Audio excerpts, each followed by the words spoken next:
Imagina a sensação de estar fugindo, assim, da pior situação possível no seu dia a dia.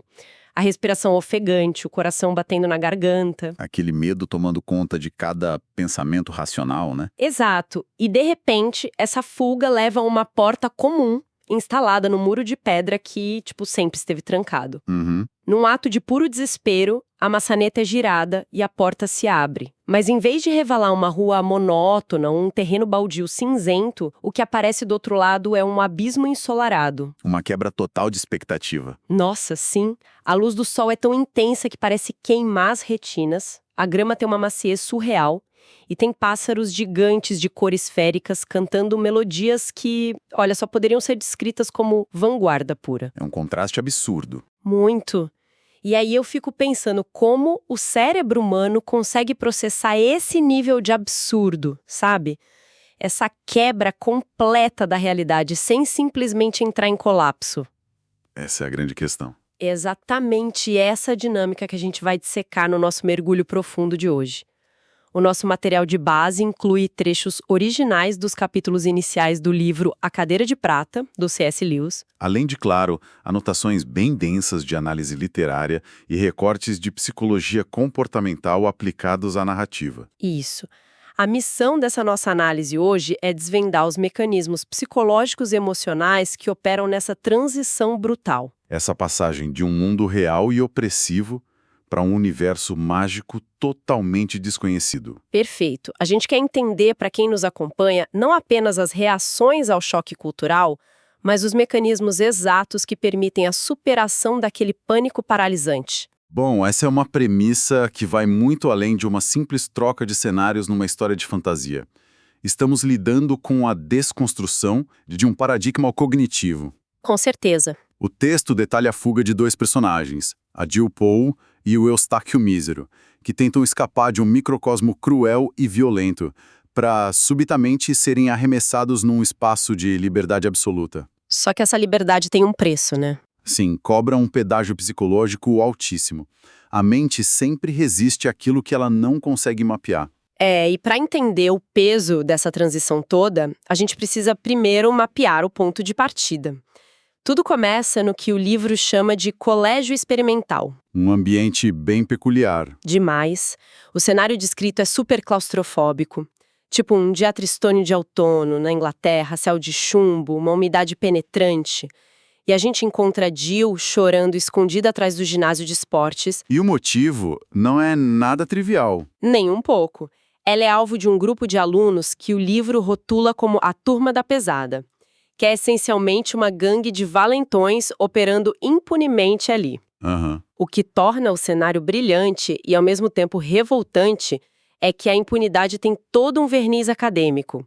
O diretor da escola não pune os agressores porque, pasmem, eles os consideram interessantes casos psicológicos. Nossa, isso é uma crítica institucional afiadíssima. O que o Lewis descreve ali é um fenômeno que a psicologia moderna chama de traição institucional. Traição institucional? Como assim? Ocorre quando a instituição, que tem o dever básico de proteger o indivíduo, acaba protegendo os agressores por meio de suas políticas e burocracias. O diretor gasta horas conversando com os valentões. Dando palco para eles. Exato. Recompensando o comportamento sociopata com atenção e privilégios. Enquanto isso, as vítimas são relegadas à invisibilidade e ao isolamento. A Jill está chorando lá atrás do ginásio porque o sistema convenceu ela de que não há justiça possível, só a sobrevivência furtiva mesmo. Lendo as notas de análise, é impossível não transpor isso para o mundo corporativo contemporâneo. A gente vê o colégio experimental funcionando exatamente como um ambiente de trabalho altamente tóxico. Perfeita analogia. Sabe aquela empresa onde o departamento de recursos humanos usa jargões tipo de inteligência emocional ou desenvolvimento de liderança para acobertar assédio moral? Sim, os executivos abusivos saem ilesos. Pois é, o funcionário comum fica sem saída, chorando no banheiro porque o sistema foi desenhado para proteger quem já está no poder. É um desamparo aprendido terrível. E exatamente no pico desse desamparo que o Eustáquio encontra a Jill, o que desencadeia uma reação de defesa quase imediata. Ele tenta se aproximar com uma postura um pouco professoral, meio com as mãos nos bolsos, e a Jill simplesmente explode. É a clássica resposta de luta ou fuga de quem teve um momento de colapso emocional interrompido por outra pessoa. Ela acusa ele de ser um bajulador dos agressores. Mas aí o texto mostra que o Eustáquio mudou profundamente desde o ano anterior, né? Ele tem uma nova âncora psicológica. Sim, baseada em experiências que ele mesmo define como fora deste mundo. Ele literalmente propõe uma fuga daquela realidade. E os dois chegam à conclusão óbvia de que fugir para fora dos portões do colégio não resolveria nada. O problema não é o colégio em si. É o mundo que permite a existência daquele colégio. Eles precisam de magia. Bastante. Quando eles começam a planejar como acessar essa magia, o Eustáquio primeiro sugere usar feitiços. Os círculos mágicos. Isso, desenhar círculos no chão, recitar uns encantamentos bem complexos, mas ele mesmo descarta essa ideia quase imediatamente. E eu fiquei me perguntando por que essa mudança súbita de estratégia. É um ponto muito interessante. Porque, assim, um círculo mágico não daria para eles uma sensação de segurança muito maior ali na hora do medo? Daria, claro, mas essa é a armadilha. A essência do feitiço, do encantamento mecânico, é puramente o controle. Desenhar um círculo e ditar palavras mágicas é uma tentativa de subjugar as forças do universo à própria vontade. Entendi. O que o Eustáquio compreende, graças àquela vivência anterior dele, é que a verdadeira passagem não exige domínio. Ela exige rendição. É uma subversão completa do conceito mágico. Rendição? Sim, ele percebe que a única forma de escapar é através de uma prece sincera, um pedido de intervenção a Aslan. Mas peraí, eu preciso questionar esse conceito de rendição, porque, lendo o texto, a gente vê que rola uma descrição de um ritual bem específico, sabe? Qual parte? Eles ficam lado a lado, estendem os braços para frente com as palmas voltadas para baixo, aí eles se viram para o Oriente e repetem o nome de Aslan 3 vezes. Certo. Se a chase é a rendição emocional que você mencionou, por que a necessidade dessa coreografia toda? Isso não soa exatamente como a fórmula mágica que ele acabou de descartar? Olha, essa é uma provocação excelente. A diferença fundamental reside na intenção por trás da forma.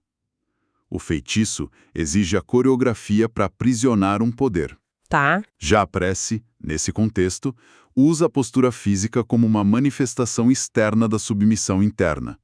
As palmas para baixo, o virar-se para o Oriente, que é a direção tradicional da esperança e do nascer do sol nas mitologias, são atos de esvaziamento. Ah, então não é para garantir a segurança deles. Exatamente. Eles não estão acionando um mecanismo de segurança, eles estão declarando vulnerabilidade. E essa vulnerabilidade é testada quase que imediatamente, porque, logo após o pedido, os agressores os encontram. Nossa, sim. A voz da Edith, que é uma das piores valentonas lá, se aproxima rápido. O pânico se instala de vez. Eles correm pelos arbustos úmidos e chegam àquela porta trancada no muro. E a porta misteriosamente se abre. E isso me faz pensar. O gatilho que destrancou aquele muro de pedra foi o ritual que eles fizeram minutos antes? Ou foi, tipo, o terror autêntico da Jill empurrando a maçaneta com a Edith quase no cangote dela? A narrativa sugere fortemente uma sobreposição de ambas as coisas, orquestrada por uma vontade superior, claro. Quando a Jill dialoga com Aslan posteriormente, ele afirma categoricamente que eles não teriam chamado por ele se ele não os tivesse chamado primeiro. Um chamado prévio, então. Isso. O ritual funciona como aceitação desse chamado, mas é o desespero visceral, aquela total falta de opções humanas, que catalisa de fato a travessia. A porta se torna o limiar exato onde o limite da capacidade humana de suportar a dor se encontra com um resgate inexplicável. O que acaba nos jogando direto no centro do choque sensorial mais agressivo da nossa análise. A verdadeira quebra de mundo. O contraste é imenso. É. De um lado da soleira, você tem o cheiro de folhas podres, a umidade, a opressão iminente da turma da pesada, todo aquele terror social. E do outro lado, uma explosão de luz de verão, um precipício banhado em sol e pássaros iridescentes. É um choque tanto. O que as anotações psicológicas das nossas fontes dizem sobre como o cérebro humano lida com uma dissonância cognitiva desse calibre? Do ponto de vista neurológico, o cérebro entra num estado de sobrecarga aguda. É conhecido como hiperestimulação sensorial. E o Lewis usa um recurso auditivo brilhante para ilustrar isso no texto. Qual recurso? Ele descreve que a voz odiosa da Edith desaparece, cito, como se apaga a voz de um rádio que se desliga. É um corte muito seco. O cérebro, tentando dar sentido à mudança abrupta, busca desesperadamente âncoras familiares, mas fracassa. Porque não tem nada familiar lá, né? Nada. O silêncio da montanha é cortesia de uma altitude colossal. E ele só é cortado pelo canto daqueles pássaros que produzem uma música complexa, descrita como música de vanguarda. É algo que o ouvido destreinado num primeiro momento simplesmente rejeita. Essa rejeição inicial à beleza é um detalhe super peculiar, porque a tendência das pessoas é romantizar a fuga, né? A gente sempre assume que a transição de um ambiente abusivo para um ambiente livre traz alívio instantâneo. O que não é verdade. Pois o que acontece ali é o exato oposto. A primeira experiência da Jill fora da opressão do colégio não é o conforto, é o terror paralisante de um abismo vertiginoso. Ela quase despenca da montanha lá de cima. Sim, e isso reverbera uma teoria filosófica profunda, a ideia de que a liberdade assusta infinitamente mais do que a opressão. Faz todo sentido. No colégio, o ambiente era doentio, mas as regras de sobrevivência eram meio que conhecidas, sabe? Não cruza o caminho da Edith, fica escondida atrás do ginásio. Agora, no topo daquela montanha mágica, não tem paredes, não tem limites. Há apenas o vazio e a responsabilidade total de não cair. Perfeito. O filósofo Soren Kierkegaard falava muito sobre a vertigem da liberdade. Vertigem da liberdade? Que é a ansiedade existencial que a gente sente quando percebe que não há trilhos, que as nossas escolhas têm consequências absolutas. O abismo em Nárnia é a manifestação geográfica bem literal dessa vertigem. Uau! A Jill reage com um pânico puramente físico. O texto diz que as pernas dela ficam parecendo massa, os olhos perdem o foco, o mundo gira. O conforto da previsibilidade opressiva foi arrancado dela à força. Traumático. Um teste que, inclusive, culmina na primeira tragédia deles lá. O Eustáquio tenta salvar a Jill de uma queda e ele mesmo acaba despencando no abismo. Exatamente. O que nos leva ao próximo estágio dessa adaptação. Logo após a intervenção de Aslan, a Jill recebe instruções rígidas, que são os sinais da missão, e ela é transportada magicamente pelo vento até o reino de Cair Paravel. E lá ela aterriza logo ao lado do Eustáquio, que tinha sido salvo antes. E é aqui que a gente tem a segunda camada do choque cultural, que eu achei fascinante de observar, porque dessa vez as reações dos dois personagens são diametralmente opostas. Sim, e o contraste visual já estabelece o tom da cena, né? Cair Paravel ali é o ápice do esplendor. Um castelo majestoso, um navio glorioso prestes a zarpar. Tem música festiva, armaduras polidas, gigantes super cordiais. E no meio de tudo isso, estão aquelas duas crianças com roupas molhadas, sujas da lama do colégio e agora cobertas de sal marinho. A discrepância entre a imundície da velha realidade e a grandiosidade da nova é gritante demais. E a resposta cognitiva deles a esse ambiente é uma aula sobre como os nossos modelos mentais podem nos sabotar. A Jill, que é a forasteira absoluta ali, está num estado de alerta máximo. Sim, ela tá super apavorada e confusa com os gigantes e as criaturas míticas em volta. Mas a mente dela tá operando sobre uma diretriz de sobrevivência bem básica. Ela tem uma missão. Que é encontrar o velho amigo de Eustáquio, o primeiro sinal. Exato. E a total ausência de familiaridade dela com o local faz com que ela absorva cada mínimo detalhe, cada movimento no cais. Ela fica hiperfocada. Enquanto o Eustáquio, que já é um veterano em Nárnia, exibe um comportamento que destrói qualquer possibilidade de sucesso imediato. Nossa, ele foi terrível nessa cena. Ele cruza os braços, reclama do momento em que chegaram, do tipo, por que agora? E se recusa a examinar a cena com a devida atenção. Quando a Jill cochicha, desesperada, pedindo para ele olhar para as figuras que estão embarcando no navio, e ele retruca todo irritado. Ele afirma com toda a certeza que não tem ninguém conhecido ali. Eu tenho uma teoria sobre isso, baseada nas nossas notas de psicologia comportamental. Qual seria? Eu não acho que seja apenas a arrogância de um turista que acha que já conhece o país. O que está operando no cérebro do Eustáquio é a chamada cegueira inatencional. Ah, interessante. O cérebro dele já possui um esquema mental pronto sobre o que Nárnia é para ele. Ele espera encontrar os amigos num contexto muito específico, né? Como o cenário presente ali, a agitação do cais, a idade avançada do rei Caspian não se encaixa na expectativa rígida que ele formulou, o cérebro dele simplesmente edita a informação. Ele filtra a realidade. Sim, ele filtra.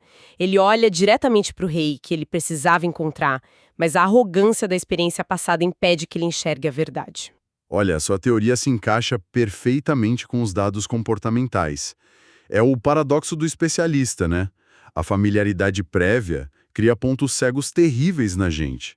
O Eustáquio sente que tem o controle intelectual da situação por já ter estado lá. O que deixa ele meio preguiçoso mentalmente. Exatamente, intelectualmente preguiçoso.